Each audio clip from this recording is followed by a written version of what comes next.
Folks, time to keep up with the Joneses. Jerry, truly is the gift that keeps on giving during this holiday season. Now listen to this. You can't make it up. In a recent interview with the Wall Street Journal, Jones admits to intentionally fueling the quarterback controversy in Dallas because it creates storylines and drama. That's one of the things that makes sports interesting. I do feed that.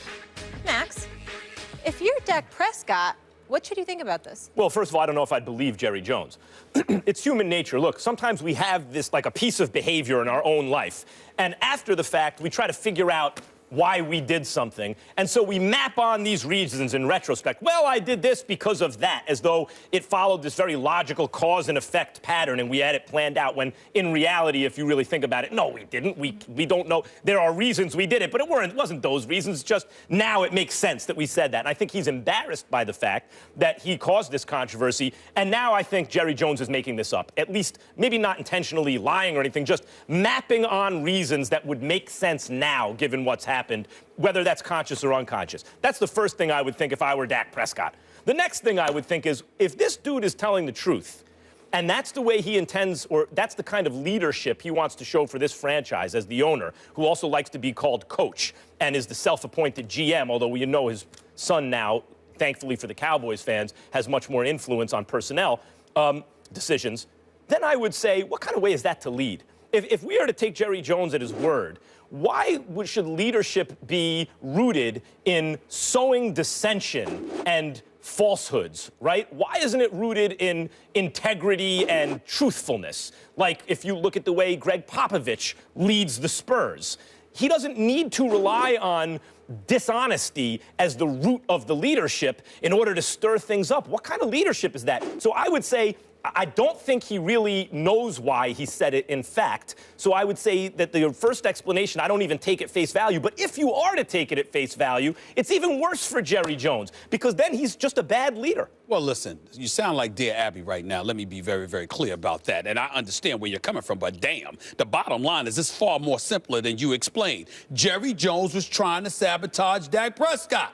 He wants Tony Romo up in there. Now, my man Michael Irvin, Mr. Pom Pom himself, because I thought that he had a lot more objectivity about the Dallas Cowboys in years past. He always has. But this year, he seems to be caught up in the sauce. And as a result of that, he's got his pom-poms on, which is understandable because that's who he was a Hall of Famer for, the Dallas Cowboys. But it's still sickening to hear the playmaker, just bloviate about them. Having said all of that, he tried to make the point Jerry Jones is just playing games here because he's trying to elevate Tony Romo's value around the league to give the impression that he's far, far more valuable than people realize, so he could get something in exchange for Tony Romo. If that was the case, listen, that would make sense to me. Let me tell you why it doesn't make sense. Because him talking about Tony Romo doesn't speak louder than Tony Romo's resume. He's 78-49 as a starting quarterback for the Dallas Cowboys in his NFL career. That would speak volumes for Tony Romo, not Jerry Jones pontificating about him. We don't need to hear Jerry Jones on that. Jerry Jones knows this. Jerry Jones was trying to sabotage Dak Prescott. Jerry Jones, I'm not saying he wanted the kid hurt. He knows the kid is his future. And not only that, Jerry Jones, I'm not being as insidious as that to say that he would wish some physical harm to a person. I would never be that irresponsible. What I am saying is, if there was a way in Jerry Jones' mind, if there were a way for him to win that coveted and evasive Super Bowl with Tony Romo as his quarterback instead of Dak Prescott, he'd take it any day of the week and twice on Sundays. That's who we're listening to when we're listening to Jerry Jones. Jerry Jones wants Tony Romo to be that quarterback. He does not want this team to win the Super Bowl without Tony Romo on the field. He doesn't want Tony Romo on the sidelines for the Super Bowl championship. Are you saying he would rather not win the Super Bowl than win it without? No. So his first priority is win the Super Bowl. His first priority is win. Then it's win with Romo. There you go. That's exactly what I'm saying. The problem is when you take your eye off the ball like that, you don't win with Romo, and then I think it's win the Super Bowl. No. It's not win. No. He doesn't want to sacrifice a Super Bowl championship for Romo.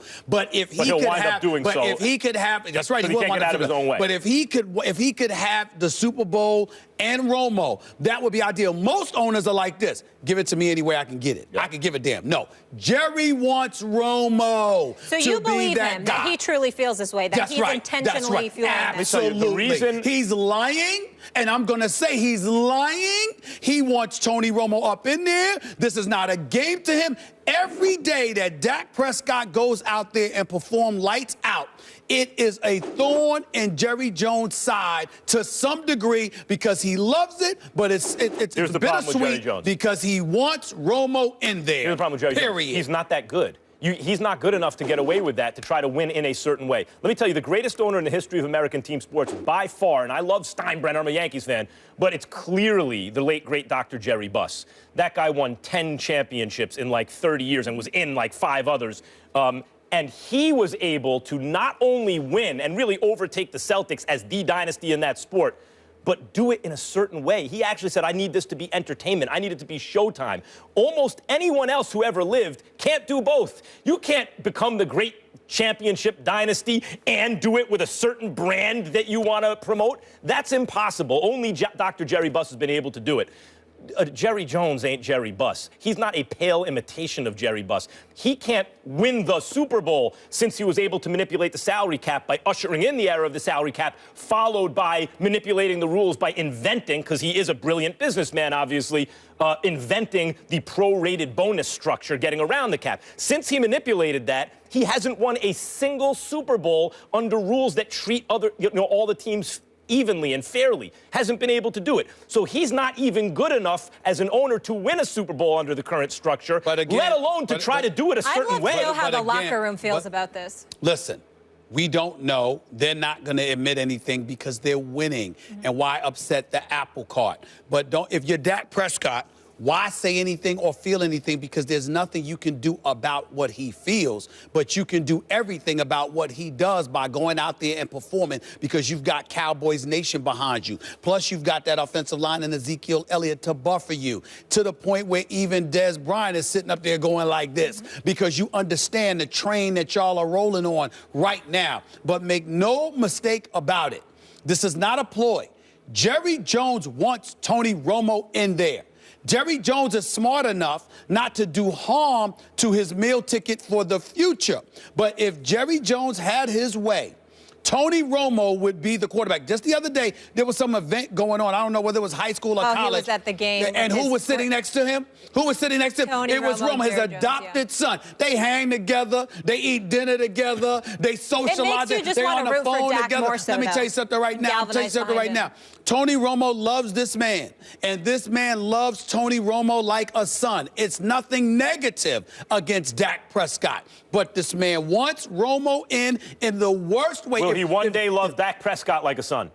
Listen, I don't think you'll love. That might be once in a lifetime relationship. This is a romance. Listen, he's got love for the playmaker. Listen, what you say? He's got love for the playmaker. He might have some love for prime time, little love for Emmitt Smith and all of those guys. But there's something special about particular relationships.